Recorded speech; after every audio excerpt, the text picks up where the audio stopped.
Muy buenos días, tengan todas y todos ustedes bienvenidos a este diplomado en pensamiento crítico electoral. Mi nombre es Juan Abelardo Hernández Franco y me acompaña en el área de coordinación técnica Alejandro Galván Arroyo. Buenos días, Alejandro. Y el día de hoy vamos a comenzar con una de las dos sesiones que tenemos dedicadas a hacer un taller de desarrollo de habilidades críticas. Vamos a más que aprender cosas de memoria, cosas abstractas. Vamos a tratar de desarrollar un pensamiento crítico aplicado. Así que si ustedes me permiten, voy a comenzar con un breve video de un especialista en lengua aramea. Especialista en lengua aramea. Es un sujeto que en España probablemente sea uno de los tres o de los dos más grandes importantes expertos en lenguaje semítico primitivo.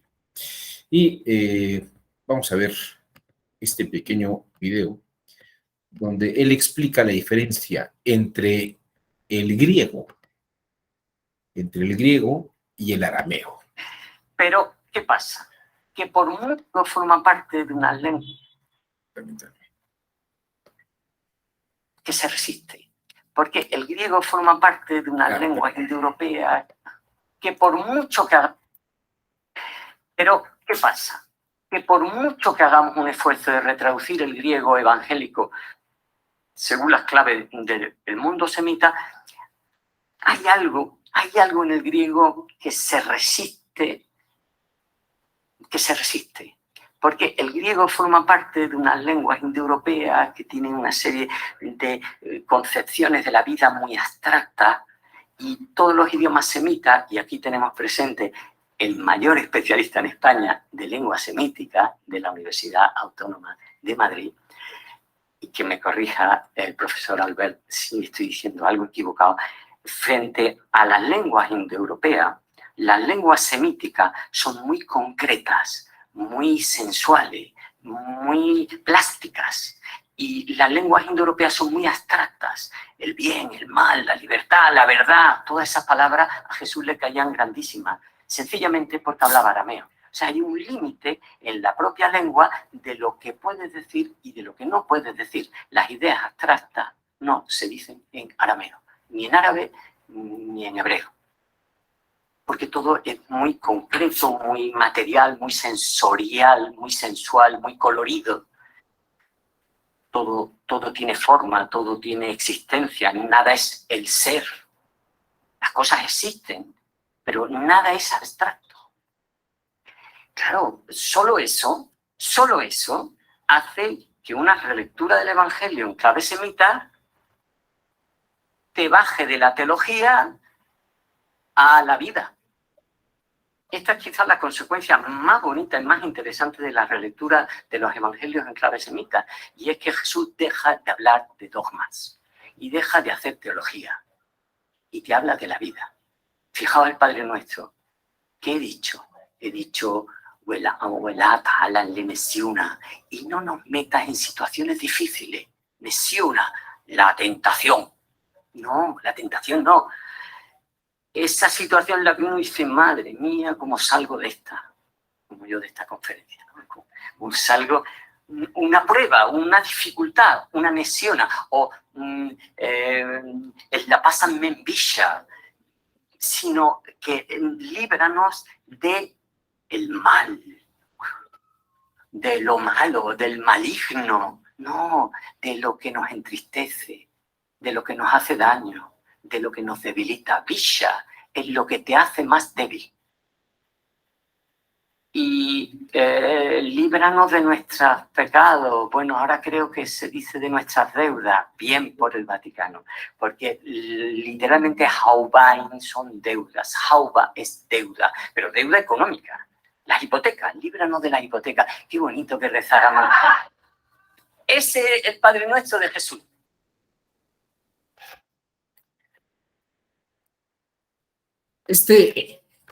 Esta explicación es sumamente interesante porque el pensamiento crítico es un pensamiento muy puntual, aterrizado en cuestiones muy concretas y particularidades.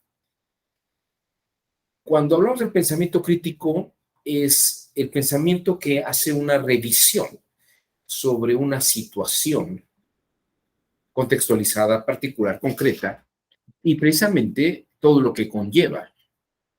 Cuando trabajamos el pensamiento de una manera abstracta, como lo hacían los griegos, caemos en una especie de trampa en la que todo es ambiguo, indefinido, y podemos caer en ideas como generalizantes, ¿no?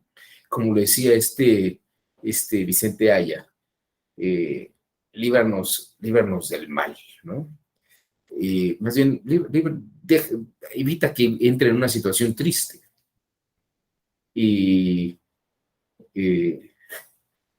que no paguemos nuestras hipotecas, que no tengamos que pagar hipotecas, que no tengamos que pagar deudas, ¿no? Estas ideas, como muy concretas, es lo que hace, por ejemplo, que el pensamiento arameo, del pensamiento de los semitas de la época de Jesús, sea muy concreto, sea muy específico.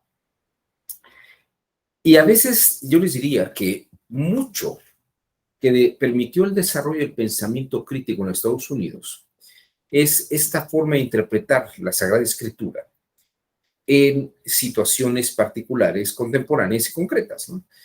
Oiga, la Biblia dice tal cosa, pero ¿cómo la aplico en mi situación concreta?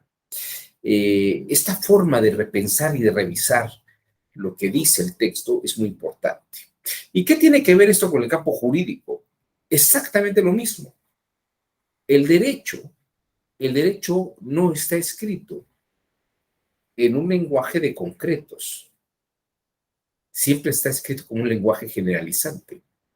Y el ejercicio más fantástico que puede tener la persona, la postulante, el postulante, o el magistrado, o la magistrada, la jueza, el juez, es atender el asunto en la particularidad concreta de la realidad. Esto es el principio del pensamiento concreto. Hay que repensar las cosas de una manera concreta. Pero, ¿qué pasa? Fíjense ustedes, en griego, la palabra verdad, la palabra aletheia, es algo que no está oculto o algo que ya no está velado. Por eso podemos decir que algo está desvelado o desocultado, diríamos, valga la expresión. En la palabra latina, lateo, significa oculto. De hecho, hacía referencia a Sigmund Freud sobre el significado oculto de los sueños, eran las ideas latentes, las ideas ocultas que hay en los sueños, ¿no? Son ideas que significan algo, pero para el griego lo que es la verdad es el ya no tener nada cubierto, sino que sabemos lo que las cosas son.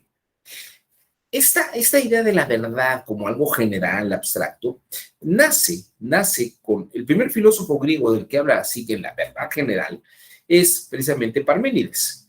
Dice que la verdad no cambia ni es divisible y las cosas son lo que son o no son lo que son, ¿no?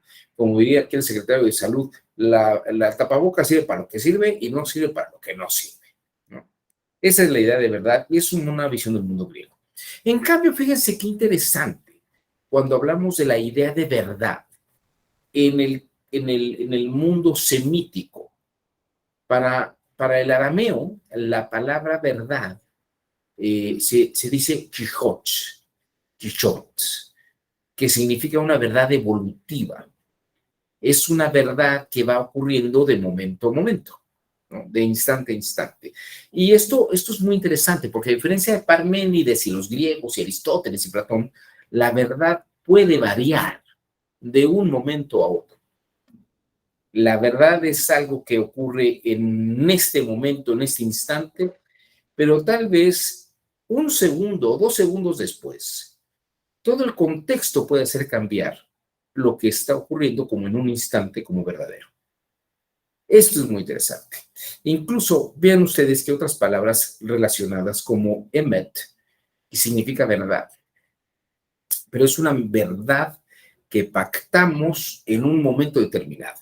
Como decimos, de emet viene, por ejemplo, la palabra amén, ¿no? Cuando terminamos de rezar, amén.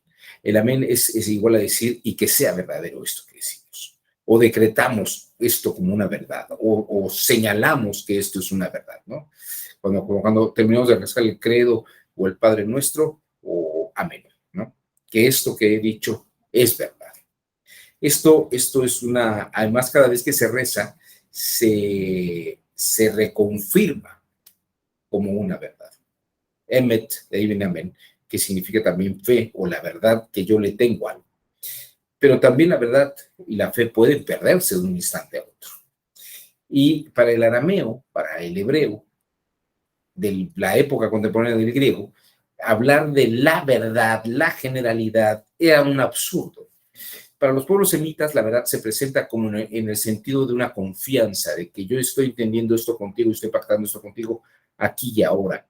La verdad no es plenamente algo plenamente concluida, sino que va aconteciendo. Incluso esto es muy interesante porque cuando hablamos de la ley está escrita, pero cada vez que la ley se aplica a un caso particular, va complementándose, ¿no? O sea que la ley escrita no es toda concluida, siempre está en un proceso de perfeccionamiento, como una verdad evolutiva. Es interesante. La verdad que va aconteciendo en el tiempo y se va gestando permanentemente. Es una verdad que en el cambio se va desarrollando, como la vida misma, ¿no? La verdad se da en relación a algo y es evolutiva con base en momentos en que se dan esas relaciones. Esto es una idea de verdad. Vamos a hacer un primer ejercicio de pensamiento crítico. Vamos a hacer un ejercicio de pensamiento crítico. Vamos a pensar en lo que se llama el argumento maestro de Diodoro Crono.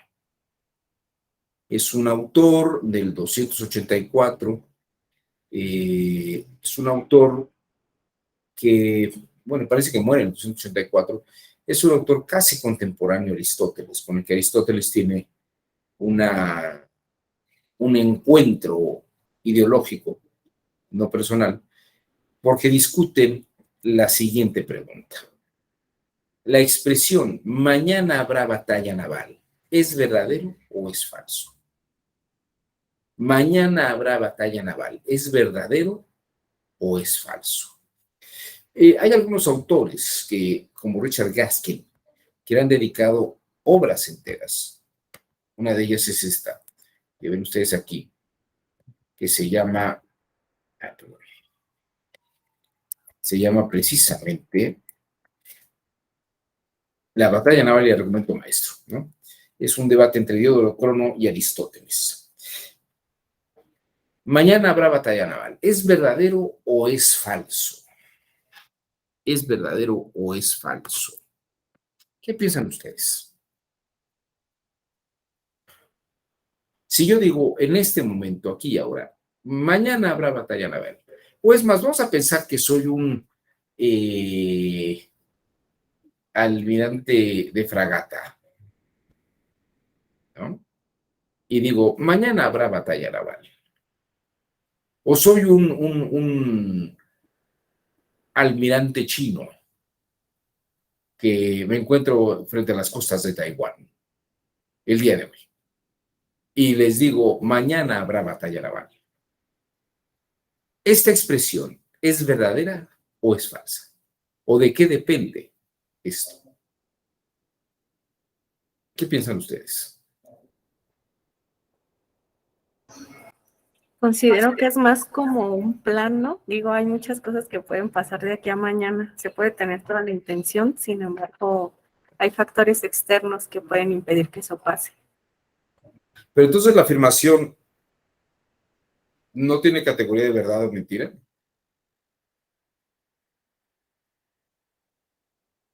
Zaira. ¿Es necesario que las cosas devengan para tener una verdad? Mira, es un poco macabro lo que voy a decir, pero creo que es una verdad. Y yo voy a morir. Sí. Hoy no, pero yo voy a morir, ¿no? Eh, ¿Esto es una verdad? ¿O tendría que pasar para que fuera una verdad? Pero está diciéndose que va a pasar, no se está estableciendo fecha. Y la oración que nos planteaba dice que mañana va a ser. Mañana habrá batalla naval. Ajá, ya se está estableciendo temporalidad. Bueno, vamos a ajustarlo. Cada vez que decimos mañana tendremos reunión a las 10 de la mañana. O estoy seguro que tú ya hiciste planes para, si no es que para la Navidad, ya hiciste planes para, o estás haciendo planes para terminar el verano, y estás haciendo planes para el resto del año. Ok. ¿Es verdad esto que estás diciendo? ¿O no es verdad? Imagínate que la persona que te audita o te supervisa te dice, Zaira, tenemos que cumplir estas metas. ¿Para cuándo las tendrás? Ah, pues vamos a dejarlas para 2, 3 semanas y hago reporte para la siguiente semana. Yo te entrego la información en 3 semanas. Esa afirmación que dices es verdadera. Sí, creo que se va a cumplir hasta que se concrete, hasta que lo entregue. Porque ¿qué tal si llega la fecha y no lo entrego? Pero entonces no es verdad. Oh, Llega, estoy llega, confundida. Zaira, a ver, Zaira, necesito que te comprometas y me digas si en verdad me vas a entregar el documento en 3 semanas. ¿Tú qué le vas a decir?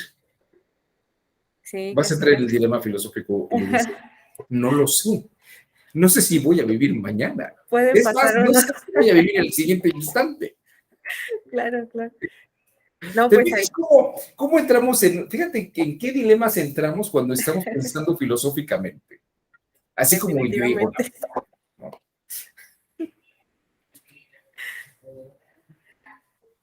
Mejor no hacemos nada. Si así viviéramos, o mejor cerramos las cosas y no dejamos de trabajar y nos vamos a hacer algo más entretenido, ¿no? Ok, sí, sí, sí. Es que sí tiene, porque inclusive en ese ejemplo que pone, yo me atrevería a decir que es un hecho que voy a tenerlos. Sin embargo, pueden seguir pasando muchas cosas que no Pueden pasar dependan de muchas mí. cosas. Fíjate que yo andaba de ocioso. Un día me hablan por teléfono, porque me había retrasado unos pagos unos meses antes. Me hablan y me dicen, oiga, usted tiene su fecha de corte el día tal, ¿no? Ujú, 2 días. Y me dice, esperamos su pago, ¿no? De la ujú. tarjeta o del crédito que pidió, ¿no? Me dice, eh, ¿va a pagar usted el día tal? Y me puse muy filosófico, Zaira, le dije, no lo sé. Me dice, ¿cómo que no lo sabe? ¿No sabe si va a pagar? Y le digo, no lo sé. Pero es muy curioso porque me quedé pensando, le explico que tengo un conflicto filosófico sobre si no sé que vaya a vivir siquiera el siguiente instante, el siguiente minuto de mi vida. Esto es muy de Aristóteles, muy de Platón, ¿no? Porque si eso que está pasando, o lo que estamos comprometiéndonos a hacer, no es una verdad, entonces, ¿qué es? Este es el punto más interesante. Para Aristóteles, a ver, ya pusimos a Zaira. ¿Alguien quiere decirnos si la afirmación mañana habrá batalla naval es verdad o mentira? Es una cosa que Aristóteles le dedica tal vez 2 párrafos, pero se han escrito libros enteros sobre esto. Mónica Noemí, levantó usted la mano, adelante. Sí, bueno, es que es complejo, como dice Zaira. Yo pienso que esa oración es mentira, porque estamos hablando de un hecho que no ha ocurrido, que se piensa o se pretende o se supone o se dice que va a pasar mañana, pero no ha ocurrido. Entonces, hablando de verdad, creo que solamente se puede hablar de una verdad en pasado o en presente, de algo que ya ocurrió y que es real, que es tangible, que es visible, que es observable. Esa, bueno, sería mi. mi opinión. A ver, Mónica, te voy a hacer una pregunta.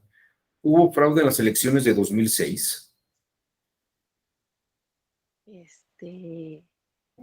Pues se dice que sí, ¿no? Que porque es pasado y Ya es algo pasado. ¿Hubo fraude en las elecciones de 2006? sí, en la oración que usted está planteando, sí. Porque Sí, lo sí está hubo planteando fraude. como una afirmación, ¿no? O sea, esa afirmación es una verdad. Ujú. Sí. A ver, solamente una pregunta técnica, porque a lo mejor yo no me he enterado. ¿Hay pruebas contundentes de que hubo fraude en 2006? No. No. Bueno, contundentes creo que no. Pero entonces mi afirmación es una mentira. Quiero que vean ustedes, fíjense, esta es una primera lección de pensar críticamente. Uno, para tener claridad en el pensamiento, debería pensar sobre cosas concretas, particulares, no sobre abstracciones, no sobre abstracciones. La palabra hubo fraude. A ver, ¿en dónde? En las elecciones, en todas las casillas, o la elección en general, o en qué. No, es que hubo actas alteradas. Las actas o las actas de Ciudad Juárez, del distrito tal, en el municipio tal. O sea, hablar así en abstracto es un peligro, porque nunca hay claridad en eso. Hablar en general nunca es claro. Y el pensamiento crítico precisamente comienza por definir y analizar cosas concretas, temas particulares, situaciones específicas, ¿no? Mi madre decía que yo era el niño más guapo de la cuadra.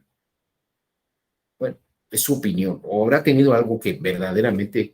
existe un criterio de objetividad de belleza y de bonito, ¿no? O sea, ¿a qué nos estamos refiriendo? No, es el que tenía los ojos más azules. Bueno, pues a lo mejor sí. O tenía los ojos de un castaño claro muy bonito. Bueno, eso sí. Pero es el más bonito, es el más inteligente, ¿no? Son los más tontos. No, esto en el pensamiento crítico no. El pensamiento crítico es aquí y ahora.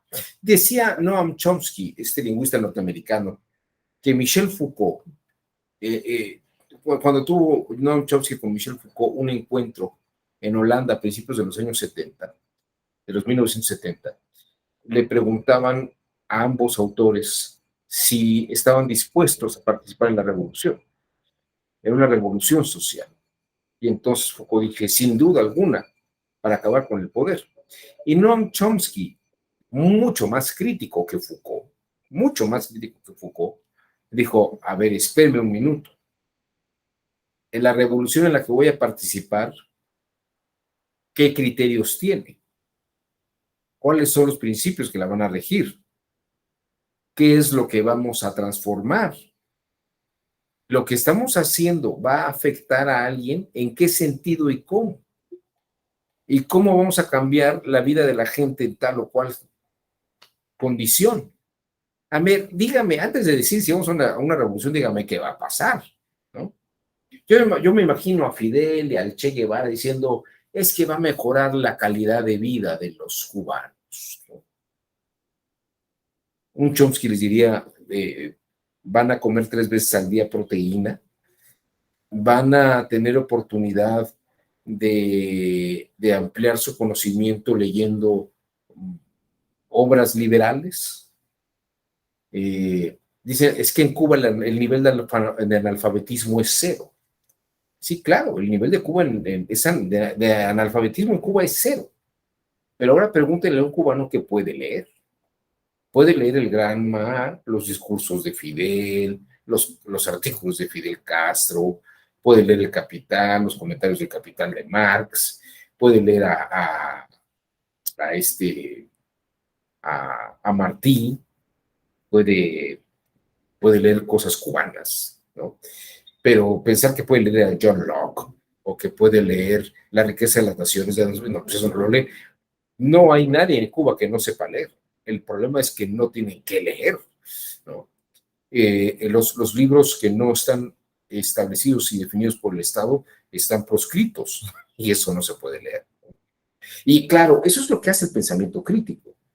Analiza la circunstancia específica y el detalle de una situación. Esto es lo que hace el pensamiento crítico. Revisa en concreto las cosas. Y yo me atrevería a decir que incluso esto es lo que hace interesante el Evangelio frente a las reglas generales, a las normas generales, ¿no?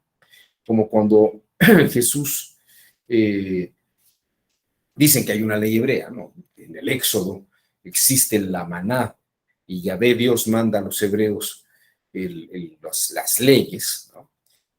Y, por ejemplo, llegan con Jesús y le dicen, traemos a una mujer adúltera. Y de acuerdo a lo que dice el Éxodo, lo que dicta Moisés, es que a la mujer adúltera hay que apedrearla hasta que muera. Y entonces Jesús les dice, bueno, que tire la primera piedra el que esté libre de pecado. Esto es interesante, debe ser interesante porque la ley en general se aplica, pero los casos concretos, específicos, deben ser guiados por una ley tan radical. Es decir, estamos en un universo radical. Nuevamente Jesús está curando un sábado y le dicen los fariseos, ¿por qué curas en sábado, en Shabbat? Está prohibido trabajar en Shabbat. Y entonces Jesús les contesta, bueno, y si a ti se te cae un burro en un pozo, ¿lo dejas morir en el pozo hasta que sea el día siguiente a Shabbat? ¿O lo tratas de sacar lo más pronto posible para que no se te muera? El sentido crítico es un sentido pragmático. Estoy para servir a la norma y a la orden, o las órdenes están para servir al desenvolvimiento de los individuos. Esto me parece que es relevante, porque el pensamiento crítico analiza situaciones concretas. Analiza situaciones concretas. Dice Tomás de Aquino.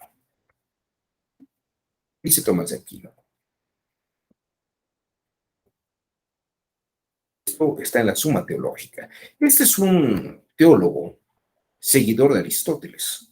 Probablemente el comentarista más importante que ha tenido Aristóteles en toda su historia.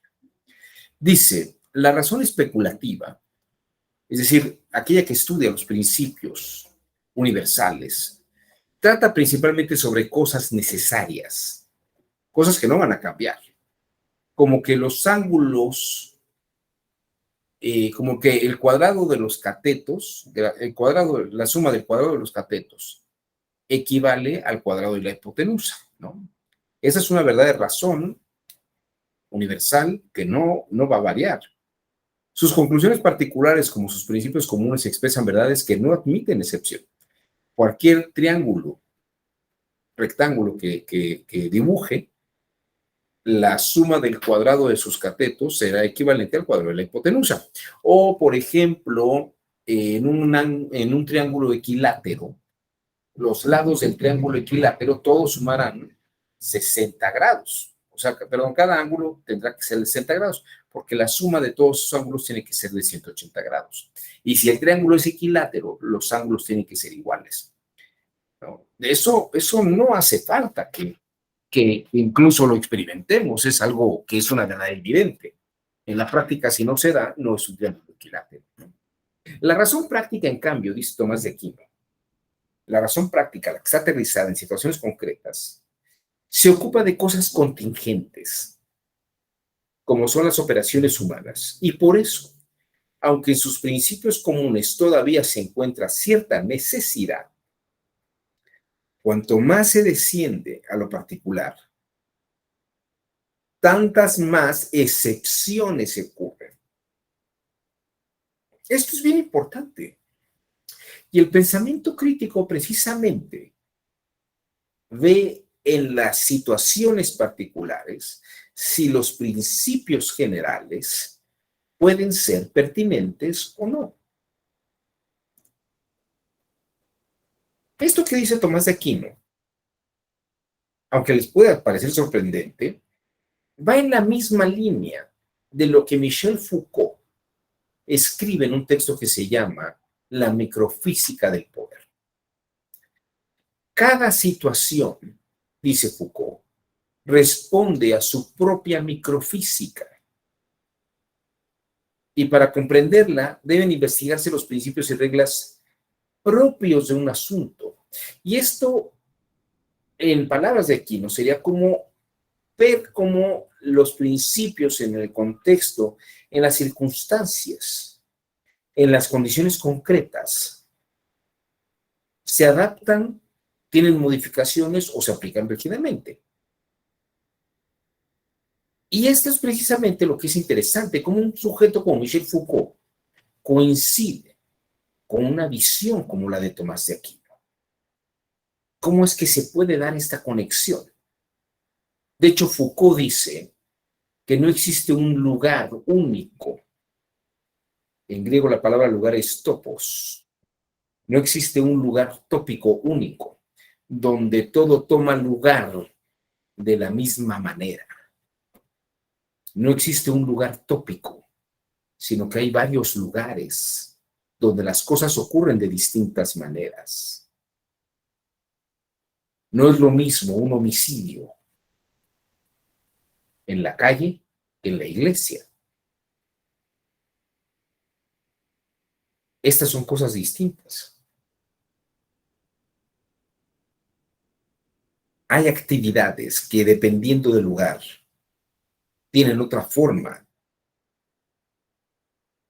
Y los principios en las condiciones son otras cosas.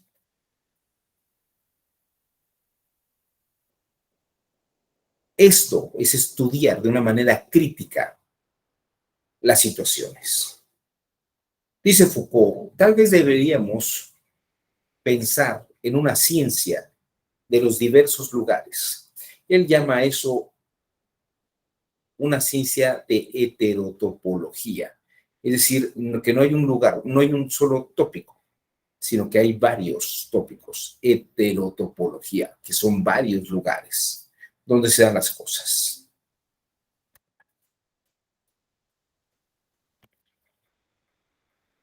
Il va dans un espace de monde. On ne vit pas, on ne meurt pas, on n'aime pas dans le rectangle d'une feuille de papier. On vit, on meurt, on aime dans un espace quadrillé, découpé, bariolé, avec des zones claires et sombres, des différences de niveau, des marches d'escalier, des crues, des bosses, des régions dures et d'autres friables, pénétrables, poreuses. Il y a les régions de passage, les rues, les trains, les métros. Il y a les régions ouvertes de la halte transitoire, les cafés, les cinémas, les plages, les hôtels. Et puis, il y a les régions fermées du repos et du chez-soi. Eh bien, je rêve qu'une science, et je dis qu'une science, qui aurait pour objet ces espaces différents, ces autres lieux, ces contestations multiples et réelles de l'espace où nous vivons.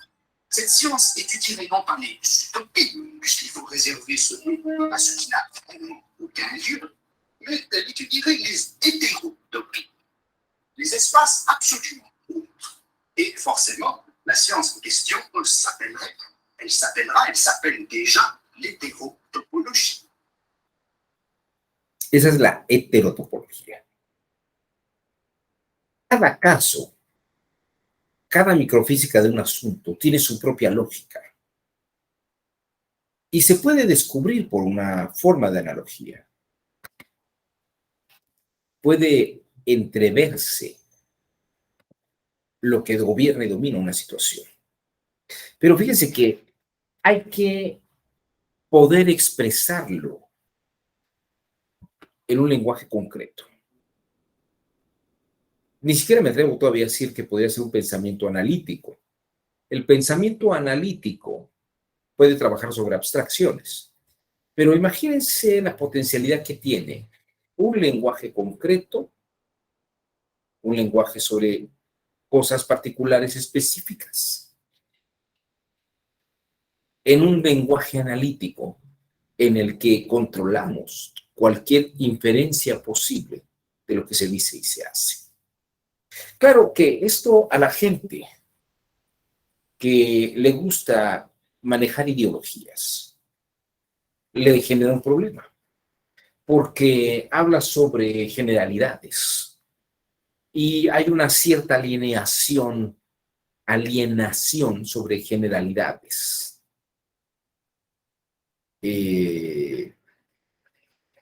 Es que los principios del partido, ¿no? O es que la libertad específica, o viva Cristo Rey. En cualquiera de las circunstancias, cuando yo me abandono a la crítica misma del asunto, entro en un problema, donde me engancho en una abstracción. ¿Cree usted que vale la pena morir por la religión?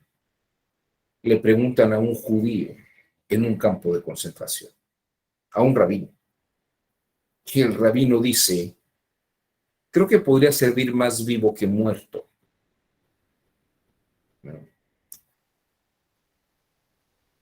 Pero precisamente hace falta una muerte para dignificar algo. Y además, en un campo de concentración, pues uno, aunque ya no quiera ser religioso, no tiene por qué, ya no tiene forma de escapar de su destino por la categoría religiosa que tiene.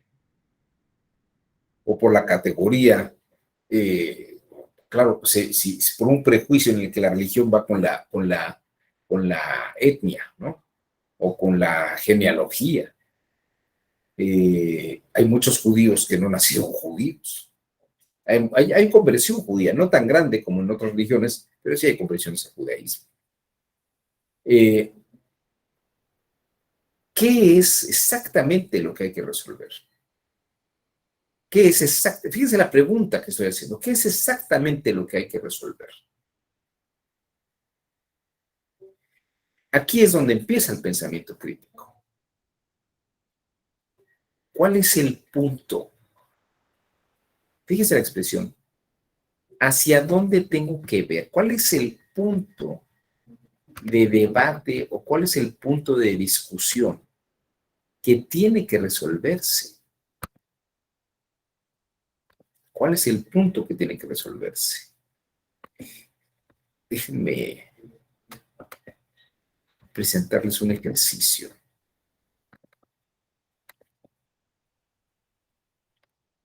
A ver. Está acá.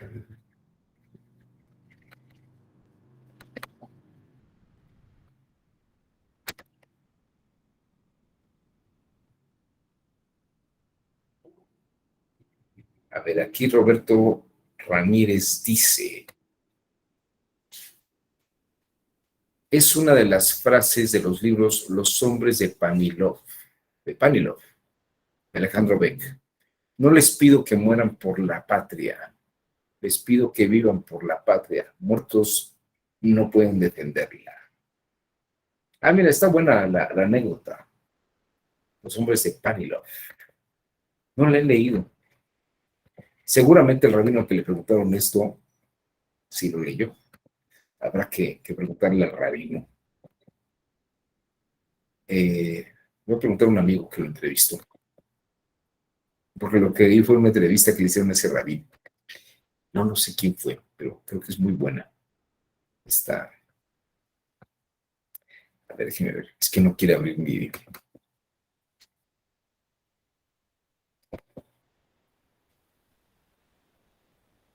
Vamos a ver.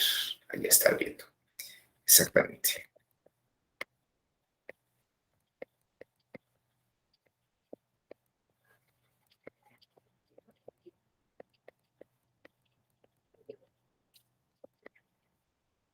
Bueno, ya abrió, pero no abrió la que necesitaba que se abriera.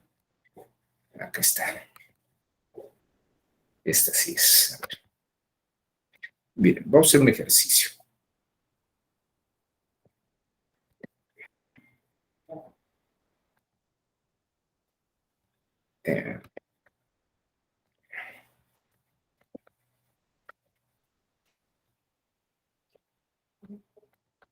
Aquí ustedes tienen 7 puntos. 3, 6, 7 puntos. Si yo uniera estos puntos, ¿qué estoy viendo?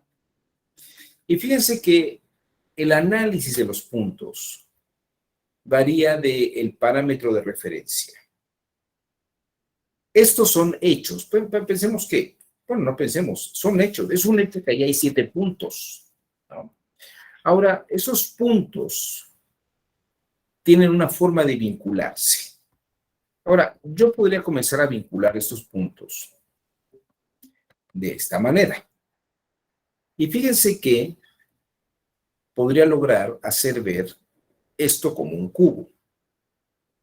Claro, si ustedes se fijan, no hay conexión entre este punto y este punto, ni este punto con este punto, ni este punto con este punto. Podría yo cambiar la narrativa y la conexión con la forma de conectar los puntos.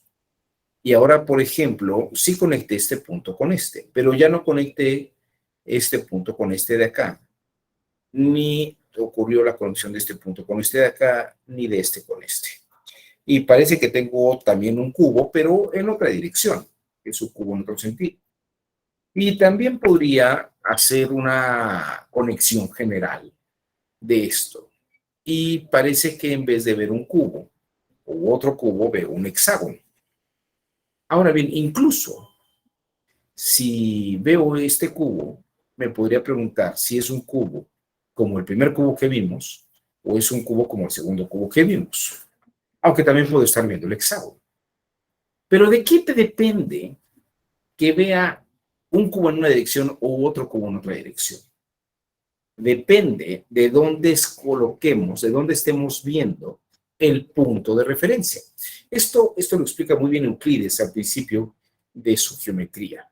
Las cosas toman sentido a partir del punto de referencia, a partir del cual los demás elementos se ordenan. Se ordenan con un ritmo, orden y posición. Si yo coloco mi mirada al centro, pues la figura cobra un ritmo, orden y posición como un hexágono. Pero si yo colocara mi mirada en este punto, probablemente el hexágono empezaría a verse más como un cubo. Habría que ver en qué dirección está ocurriendo. Y si yo cambio mi dirección de vista hacia acá o hacia acá abajo, el cubo también cambia de sentido y dirección.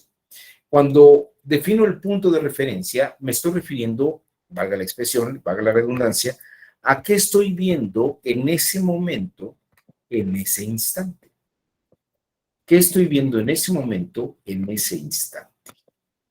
Y esto es precisamente el tema de el sentido de las cosas. El sentido de las cosas, o cómo se construye la percepción de algo. Y no estoy hablando de la figura en abstracto, estoy hablando del caso concreto, el punto de referencia en particular. Esta situación, esta figura con estos 7 puntos en particulares, ¿dónde coloco el punto de referencia? Y es una expresión coloquial que utilizamos, ¿no? Cuando estamos discutiendo, bueno, ¿cuál es el punto? Usted me está hablando de muchas cosas, pero ¿qué quiere que vea? Deme un parámetro de referencia para saber de qué vamos a hablar, ¿no? ¿Cuál es el punto? ¿O qué está defendiendo? A esta expresión, muy euclidiana, lo que busca es de que definamos qué es lo que está aconteciendo y dónde estamos perdiendo la referencia. Y más bien ganar la referencia. Y cuando hablamos de puntos de vista, podemos estar hablando de que alguien está colocado un punto en un lugar y el contexto se ve desde ese punto de vista, Pero también si cambiamos de punto de referencia, cambia la figura. Y más que decir, usted está viendo, está mal, es, entiendo que usted está viendo esto porque está colocando énfasis en este punto de referencia. Y a partir de ese punto de referencia, usted enfoca la totalidad de la cosa. Pero es en la situación particular, en el tiempo concreto, en la circunstancia específica. Porque no estamos hablando de la figura, no estamos hablando de la generalidad en abstracto, ¿no? Esto es lo que hace el pensamiento crítico. Ejercitarse en lo particular. Ejercitarse en lo particular. ¿Me van siguiendo? Esto es muy importante. Bueno, vamos a ir moviéndonos hacia el razonamiento crítico. Esto que le estoy platicando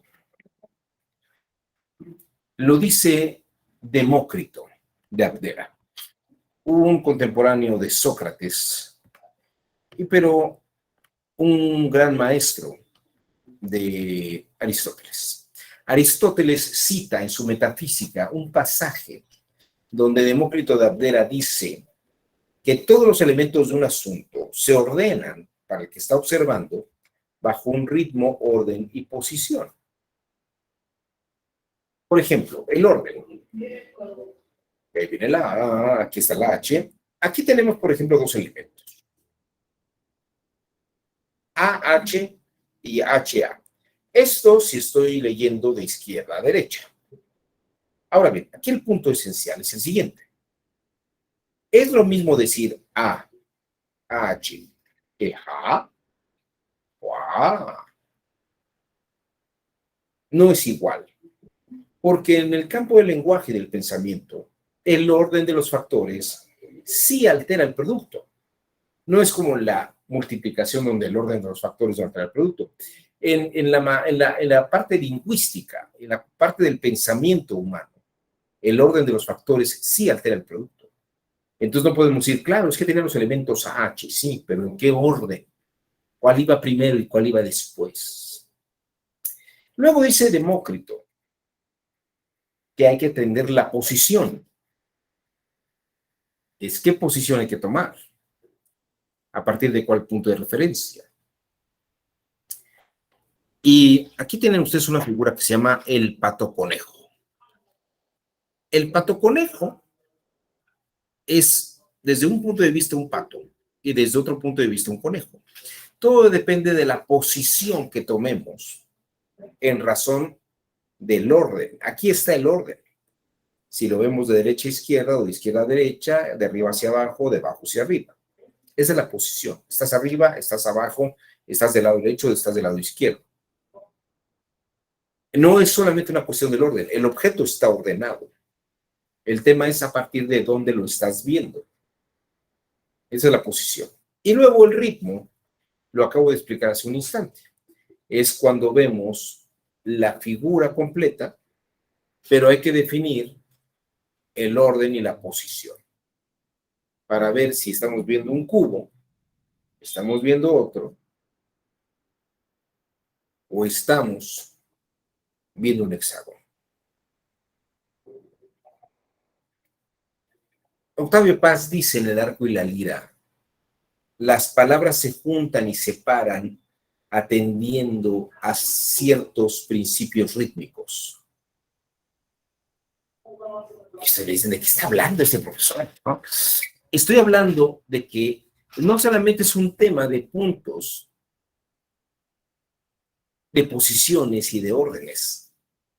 Tiene que ver también un ritmo de colocación. Cuando hablamos con un ritmo, con una velocidad y una cadencia. Dice Paz, para que el lenguaje se produzca es menester que los signos y los sonidos se asocien de tal manera que impliquen y transmitan un sentido. Aquí, sin duda alguna, quiero hablarles de este hombre que se llama Roman Jakobson, del cual Paz cuenta y refiere una gran admiración. Roman Jakobson era un gran lingüista. Aquí a la derecha está con Jacques Lacan en un congreso sobre el lenguaje. Pero Roman Jakobson nos da una pista sobre pensar críticamente la realidad misma. Ven ustedes esta expresión: yo no prometí darle dinero. Estoy haciendo un acento en la palabra yo. Y ciertamente esta frase tiene en cada una de sus palabras una semántica. La semántica es el significado base que podemos encontrar en el diccionario de la Real Academia de la Lengua, o como decía el escritor surrealista André Breton, en ese otro libro que tiene a una mujer soplando un diente de león a los cuatro vientos. Para los que no sepan de qué estoy hablando, André Breton, este escritor francés, hace referencia al símbolo de editorial, de una editorial, Larousse, una editorial francesa. La editorial Larousse tenía una mujer soplando a un diente de león. Y salían las partes del diente de león volando.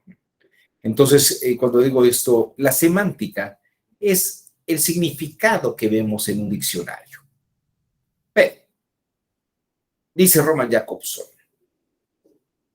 el significado semántico es pobre nada más cuando los individuos hablan. No es lo mismo decir yo no prometí darle dinero que decir yo no prometí darle dinero, o decir yo no prometí darle dinero, o yo no prometí darle dinero, o yo no prometí darle dinero. Hay una construcción rítmica de orden y posiciones, pero de sonido. Solamente veamos la primera y la última frase. Vean ustedes, piénsenlo, analícenlo, porque estamos no hablando de la semántica en general como en el lenguaje griego. Vamos a hablar de la semántica en un caso concreto específico, que en lingüística a esto se le llama pragmática, y el significado o el sentido pragmático de una oración que tiene semántica se le llama semiótica. Repito, las palabras tienen un significado semántico que ven ustedes en el diccionario, pero no estamos hablando de la frase en abstracto, sino estamos hablando de la frase aquí y ahora, como en el arameo, en concreto, en esta situación particular.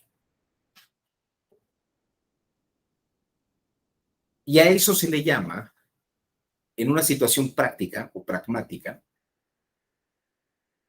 semiótica. Escuchen ustedes, escuchen. Díganme si es lo mismo. Yo no prometí darle dinero.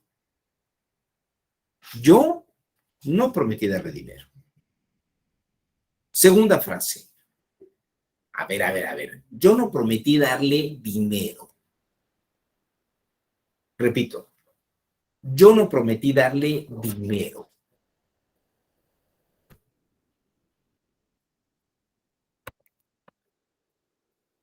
¿Decimos lo mismo en una frase que en otra? Roberto dice que no. ¿Cuál es la diferencia, Roberto? ¿Tú qué detectaste?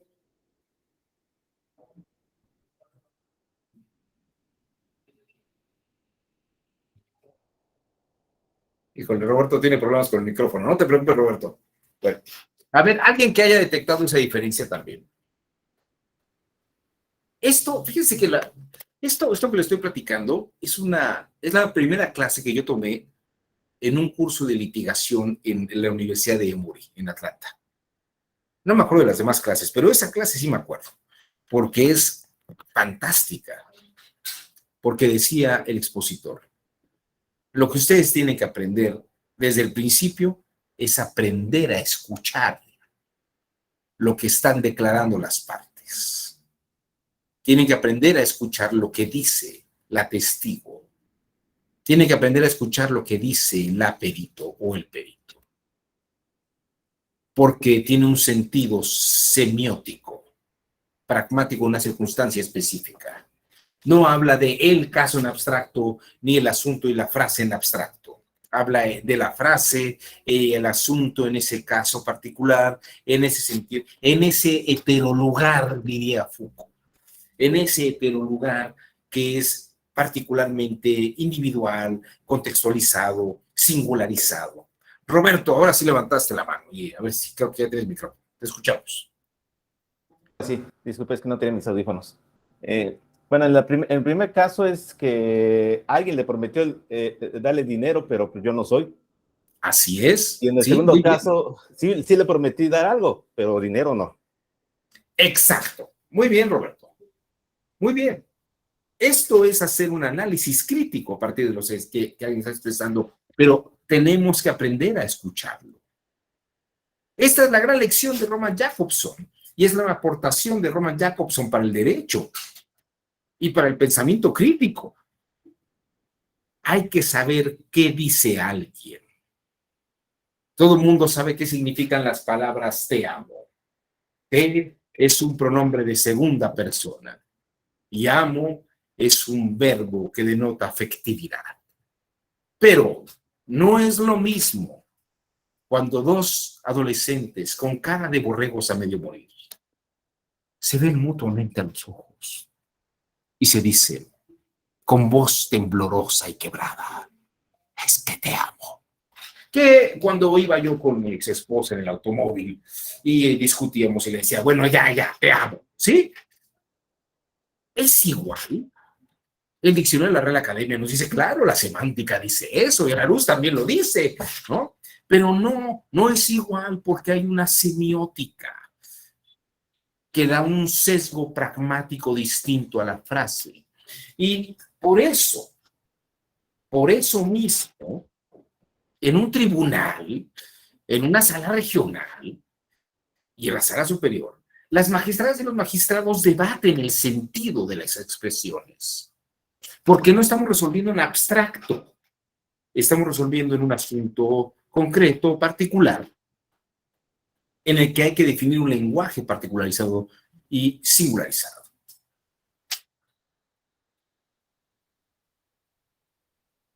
Nuestro taller va en esta línea.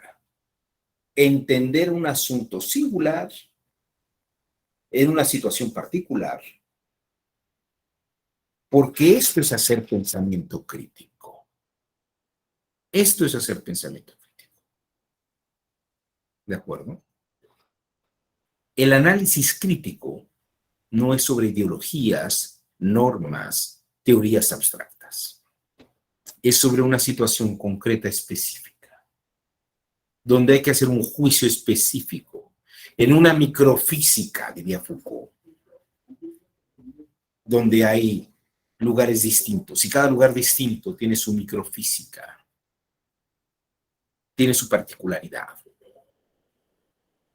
tiene su sentido pragmático y semiótico. El lenguaje tiene que escucharse en esas circunstancias. Todavía más allá. Todavía más allá.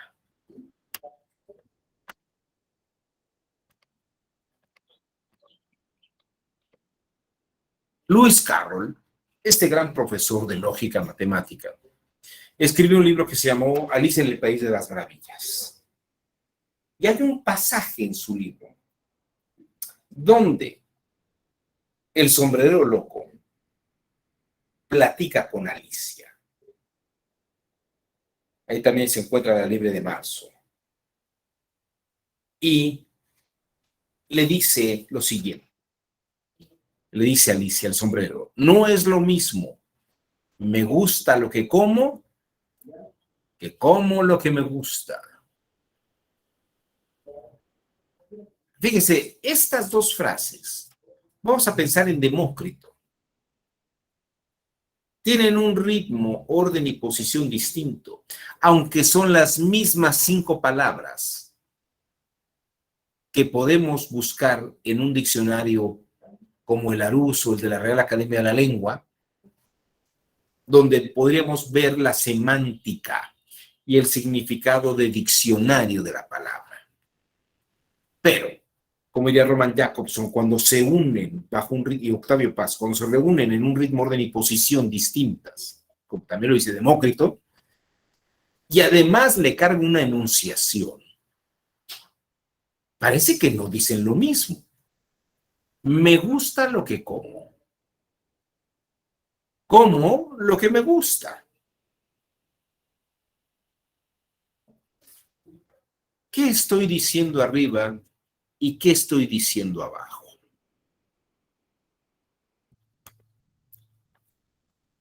¿Qué estoy diciendo arriba?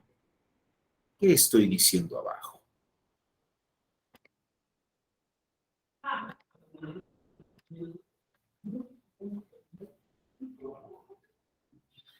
A ver, ¿qué ven ustedes?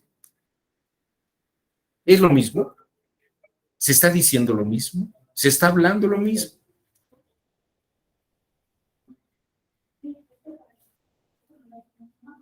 A ver, mis queridos participantes, hay que participar. A ver, denme la opinión. Me parece que en la primera me gusta lo que como. Sí, Se refiere a que está comiendo algo y le gustó. O sea, me gusta lo que como en este momento. suena mejor así, ¿verdad? Parece que tiene mucho sentido en esa forma lingüística. Y Así es, cuando dices como lo que me gusta, que yo solo ingiero esos alimentos que me gustan. un vegetariano o una persona que le gustan ciertos alimentos dice, como lo que me gusta. Pero no quiere decir que esté en el momento de comerlo, ¿verdad? No necesariamente. Porque fíjate, agregué a esto otras 2 frases. Estas sí son de mi autoría. Lo que como me gusta y lo que me gusta como. Son distintas a las otras 2, se parece una a la otra. Fíjense que es muy interesante. Les voy a decir algo que creo que les va a quedar muy claro. No nos engañemos. Cuando de pronto tomamos la ley y la leemos y le decimos a las compañeras y compañeros, mira, aquí está la explicación y la forma de resolver el asunto. Y le dice ella o le dice él, pero ¿cómo? Yo creo que la ley nada más dice esto, no nos dice cómo resolver esto. Y entonces ustedes o alguien más les dice así, vean, en vez de leer me gusta lo que como, ustedes parafrasean. Es que lo que está diciendo es que come lo que le gusta. Y fíjate bien, como lo que le gusta, lo que le gusta come. Y entonces ustedes pueden decir, a ver, chato, no te engañes. Estás cambiando y parafraseando lo que está en la ley con otro ritmo, orden y posición, direccionándolo hacia donde tú quieres. Pero la que está escrito en la ley, tal vez en una forma en la que el sentido se sesga poniendo el punto de referencia en otro lugar, que no es el que leyó primero, a lo mejor el sentido de la norma se modifica, se sesga. Pero también cuántas veces no hemos visto que hasta las ministras y los ministros de la Corte parafrasean y le dan otro sesgo y otro sentido a esto mismo. Y todavía podemos agregar, me gusta lo que como. Vamos a agregarle sonido. Me gusta lo que como. Que no es igual que decir, me gusta lo que como.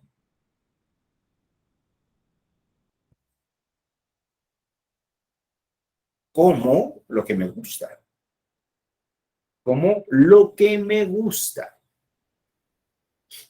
Hay que aprender a afinar el oído, porque lo que se habla dice cosas distintas dependiendo de la forma en que se acentúe esto. Y les voy a decir que esto es muy importante, porque cuando hablamos, cantamos despacio. Cuando hablamos, cantamos despacio. No somos monotónicos. No tenemos un solo tono. No hablamos de una manera determinada. No somos Alexa. No somos Siri. No somos una voz muerta como la del Waze o la del Google Maps. Dirígete al nordeste. Nosotros cuando hablamos tenemos cadencias, formas, ritmos, velocidades, entonaciones, tonalidades y todo esto, dice Roman Jakobson, y lo dice muy bien, carga y sesga el sentido semiótico, pragmático de lo que estamos hablando. Y el pensamiento crítico comienza con las condiciones, el análisis de las situaciones concretas, particulares, sabiendo escuchar lo que se dice en un contexto y una situación particular y concreta, no en abstracto. A mí me pone muy mal cuando veo que un secretario de estudio dice, a ver, esto que está diciendo me parece absurdo. Voy a ver qué dice el diccionario de la Real Academia y lo pone en la sentencia. ¿Pero qué estamos haciendo un trabajo semántico en abstracto? La persona está diciendo eso en ese momento. Tenía yo una vecina que me presumía la gente a la que invitaba a su casa y me decía, ayer vino un médico que es una verdadera evidencia. Y me lo volví a repetir, una verdadera evidencia. Yo dije, caray, debe estar en algún proceso, o se debe ver muy claramente la persona, ¿no? Claro, yo creo que esta persona no distinguía la palabra eminencia con evidencia. Otra muchachilla me decía, me voy a viajar a Europa. Y le digo, ¿y tienes documentos? Ya hiciste tú, me voy a ir a vivir a Europa. Le dije, ¿ya tienes la migración y todo? Y me dice, no, me voy a ir allí a la aventura. Y entonces le decía un amigo mío, ten cuidado porque te pueden deportar. Y decía ella, ¿y con quién me van a reportar?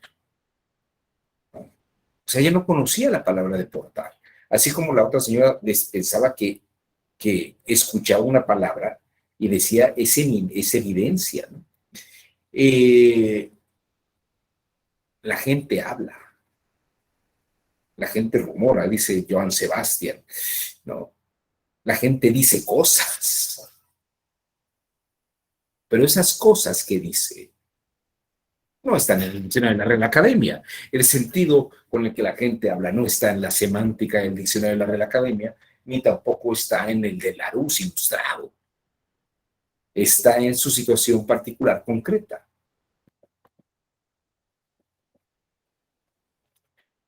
Jerome Brunner, este psicólogo que formó parte de la revolución cognitiva de los años 1950 y 60, escribió con Anthony Amsterdam un libro maravilloso, a mí me parece extraordinario, que se llamó Minding the Law, así como los sesgos de la ley.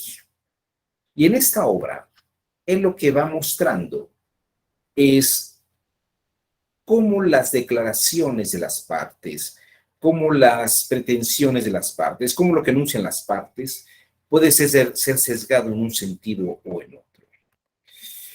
De hecho, Él escribió un par de libros muy importantes relacionados entre sí. Escribió muchas otras cosas, pero escribió un texto que se llama Realidad Mental y Mundos Posibles, en el que decía precisamente que dependiendo de cómo alguien iba narrando una situación, describía la forma en que construía aquello, el ritmo, orden y posición, y la semiótica de una situación concreta. Y luego este señor trabajó los últimos 15 años de su vida en la Escuela de Derecho de la Universidad de Nueva York. Y cuando les digo que murió que trabajó los últimos 15 años de su vida, fueron años muy fructíferos. Yo me atrevería a decir que tal vez lo más importante de su obra, y por lo menos para el derecho, lo escribió entre los 85 y los 100 años. Es la parte de la obra más importante. Jerome Brunner dice en su texto La fábrica de historias, que es un texto que está editado por Fondo de Cultura Económica y que además es una síntesis de lo que dice en Minding the Law, que no está traducido en español. Esta sí, La fábrica de historias está traducida en español. Precisamente lo que dice es que las partes en un proceso jurisdiccional construyen lo que puede ser una carpeta de investigación, una denuncia o una demanda. La construcción es una fabricación, pero no como una mentira, sino una fabricación de un sentido, de una narrativa en la que las semánticas se coordinan para generar una semiótica y un análisis concreto específico. Y que la labor de los jueces lo que hace es analizar esas posibles semióticas para ver que en la narrativa de los hechos, por ejemplo, en materia probatoria, en la narrativa de los hechos, lo que hay que probar es que la narrativa coincide con los hechos, la mecánica de los hechos. Que la mecánica de los hechos es igual a la narrativa, lo que está diciendo. Y dice, a final de cuentas, el operador jurisdiccional tiene que valorar si las construcciones narrativas coinciden con la mecánica de hechos, si efectivamente son válidas o no. Este es el punto medular.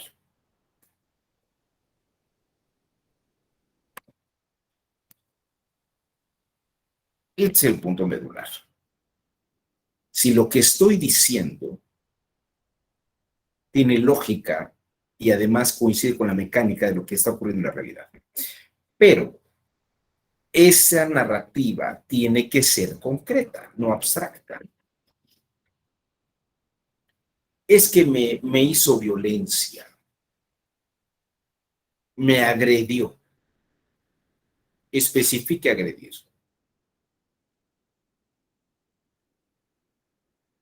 Me dijo que era un tonto. Tal vez no suena lo mismo decir, me dijo que era un tonto, decirme que era un pendejo, ¿no? Como que es una palabra más fuerte, ¿no? O me dio una cachetada, me empujó violentamente, me pegó con el puño cerrado, me pegó con una plancha, me clavó un cuchillo. ¿Qué es me violentó? El pensamiento crítico debe de ver no la violencia, sino el acto concreto específico. ¿En qué contexto específico lo hizo? ¿Estaban jugando? ¿Estaban discutiendo? ¿Estaban en un lugar público? ¿Estaban en un lugar privado? ¿En qué contexto? ¿Un aniversario de bodas? ¿Una reunión familiar? ¿Ir al súper? Todo eso es distinto. Todo eso son tonos distintos.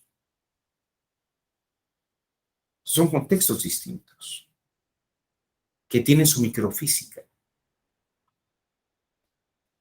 El pensamiento crítico tiene mucho que ver con el pensamiento concreto. aquí y ahora, específico, no generalizado, sin prejuicios.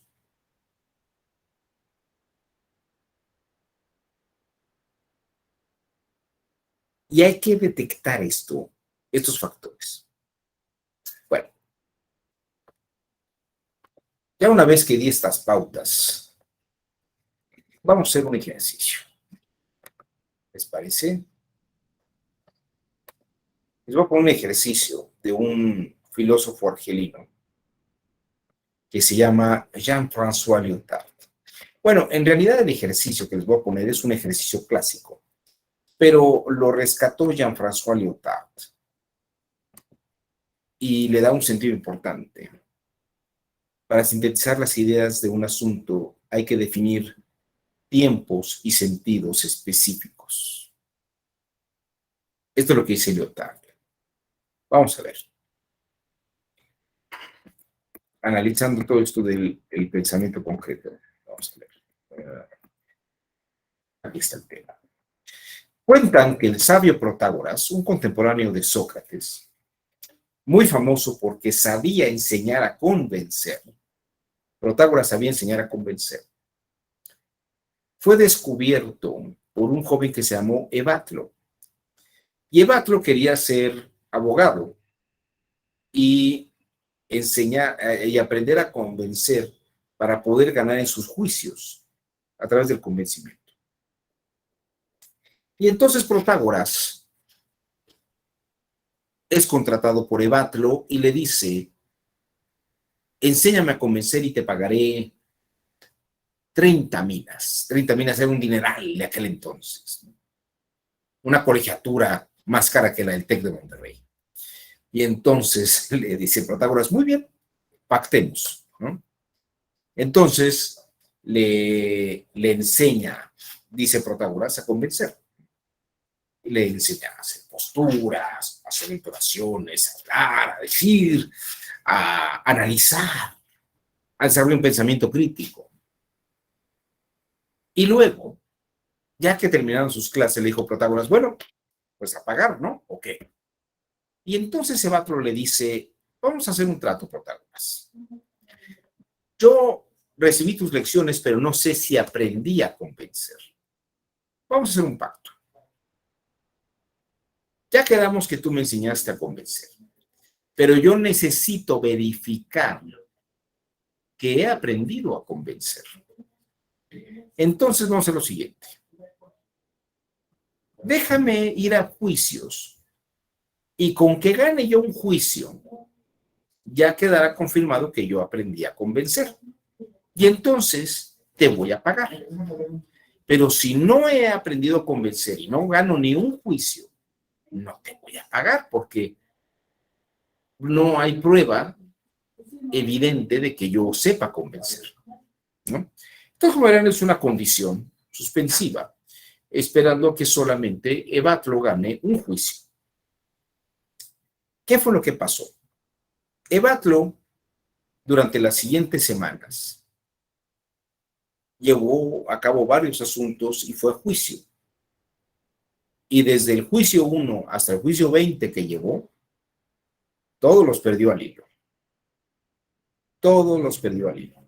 Parecía el Cruz Azul en su peor época. No ganaba nada. Peor que eso, el Atlante. No. Ni uno solo ganó. Todos perdidos al hilo. Y entonces Protágoras llegó y le dijo Protágoras: pues vengo que me pagues.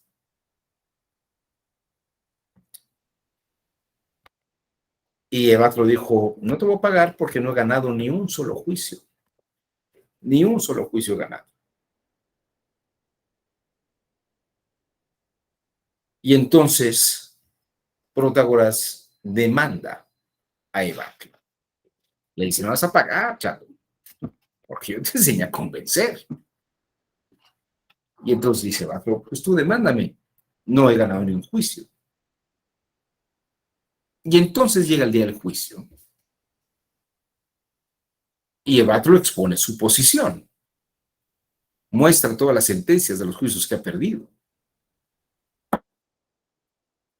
Y Protágoras le dice, yo di tal clase y tal clase, y le enseñé esto y esto otro. Y entonces los jueces, porque en los tribunales griegos eran tribunales, ahí sí eran 3 jueces. En los mejores casos había unos que eran 20. Le dicen los jueces a Protágoras, Protágoras, Evatlo es contundente y tiene razón. No tiene por qué pagarte.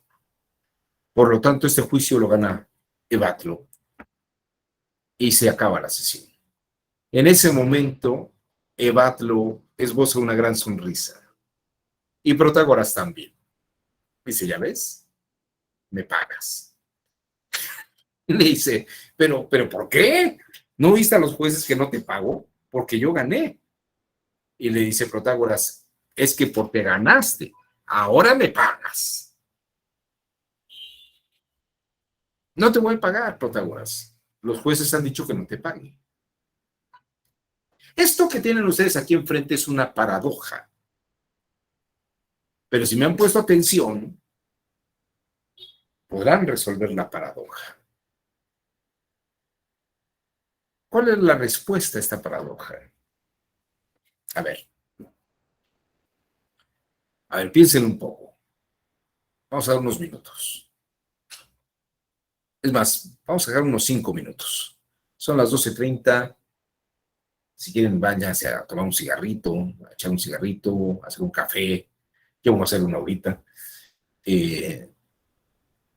Piénsenlo y nos vemos en 5 minutos. ¿Va?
Hemos vuelto después de unos 5 minutos.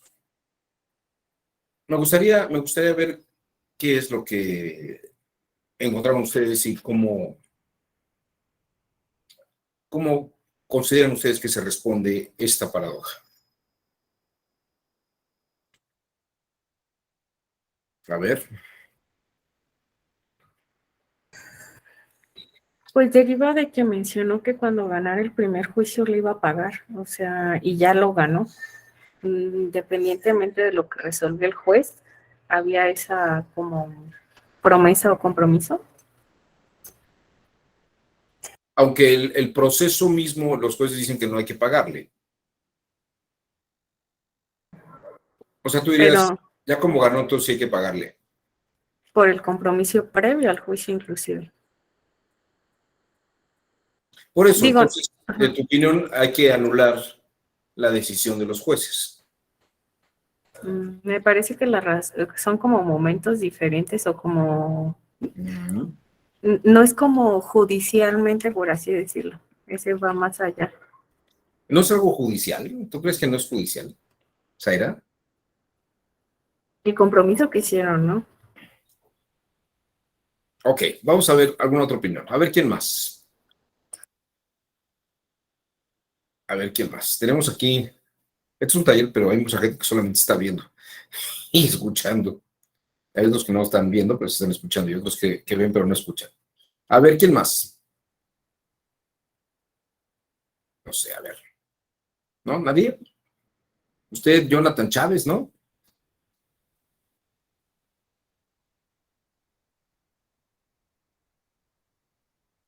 Roberto Ramírez,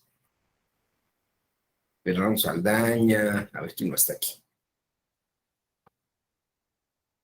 Somos 16. Fernando Saldaña levantó la mano. A ver, Fernando, te escuchamos. Bueno, usted cuenta bien el relato de Protágoras, es lo que dice que son argumentos redarguibles, pero en este momento, por lo que estamos viendo del pensamiento concreto, estamos viendo de que son dos circunstancias distintas, antes y después de la sentencia. Antes de la sentencia se juzgó conforme a hechos distintos, es decir, en los casos que él había entablado no había ganado. Después de la sentencia se dice que no tenía por qué pagar porque no había todavía ganado. En este caso se da la circunstancia que denota el pago, que es haber ganado. Por lo tanto, en un nuevo juicio, lo más probable es de que él sí haya ganado, porque son circunstancias distintas. Fernando, efectivamente, ese es el punto. Te felicito. Ese es el punto del asunto. El juicio en el que está Protágoras con Evaclo, Isaías estaba muy cerca porque efectivamente son dos momentos distintos. El juicio en el que Protágoras está peleando con Evaclo, la litis tiene por prueba los juicios del 1 al 20. Pero el juicio en el que ellos están no está inmerso en ese juicio, sino que diremos que es el juicio 21 de Evaclo y el primero de Protágoras. Y en el juicio 21, la litis solamente abarca el juicio 1 al 20. Ese es el tiempo de análisis en el juicio 21. Ahora, el juicio 21 resuelve que Evaclo no debe de pagarle a Protágoras porque precisamente no ganó ninguno de los juicios 1 al 20. Pero el juicio 21 es otro momento y es otro instante distinto. En el juicio que Protágoras podrá ganar para que Evaclo le pague, tendrá que ser el juicio 22, en el que la litis es el juicio 21, o el resultado del juicio 21. Como es una condición suspensiva, del juicio 1 al 20 no se ha cumplido la condición. En el juicio 21, Evaclo gana, pero no le paga a Protágoras porque la litis está en el juicio del juicio 1 al 20. Por eso no le paga a Protágoras. Pero sí le pagará a Protágoras cuando el objeto de la litis sea el juicio 21, en el que sí ganó Evátero. Y ese juicio 22 no lo va a ganar Evátero, sino que lo va a ganar Protágoras. Vean ustedes cómo cada cosa tiene su momento, su sentido y su particularidad. ¿Por qué se da la paradoja? La paradoja se da porque pensamos que todo se da en el mismo instante, que todo se da en el mismo tiempo. La paradoja es griega, porque es el universal. ¿Le paga o no le paga? ¿Le enseñó o no le enseñó? ¿Ganó o no ganó el juicio? Claro, pero si lo estamos pensando como un universal, claro que es paradójico. El pensamiento crítico distingue, a ver, sí, le ganó, pero en ese instante, en el juicio 21, en el que la litis era del 1 al 20, ¿no? Como ya Zaira. Pero luego es otro asunto distinto.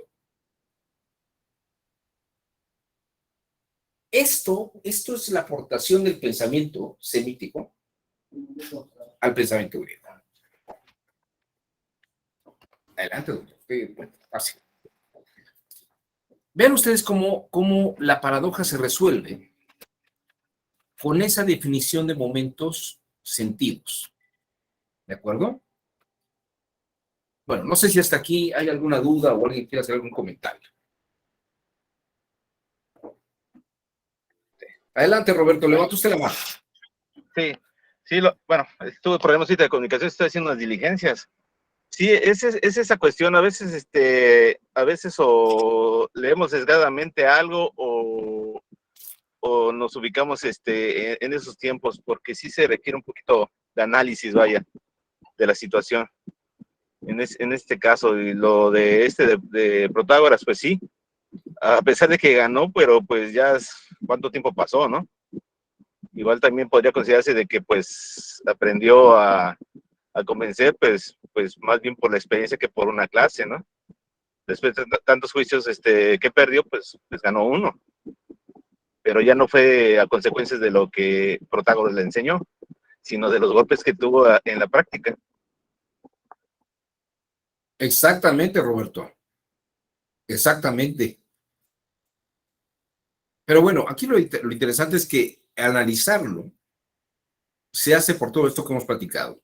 Una circunstancia concreta, un tiempo concreto, no pensar en universales, ver tiempos y sentidos, ver el ritmo, el orden y la posición del asunto.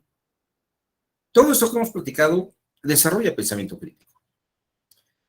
Bueno, para irnos el día de hoy, mañana tenemos la segunda parte de este taller, les voy a dejar una tarea.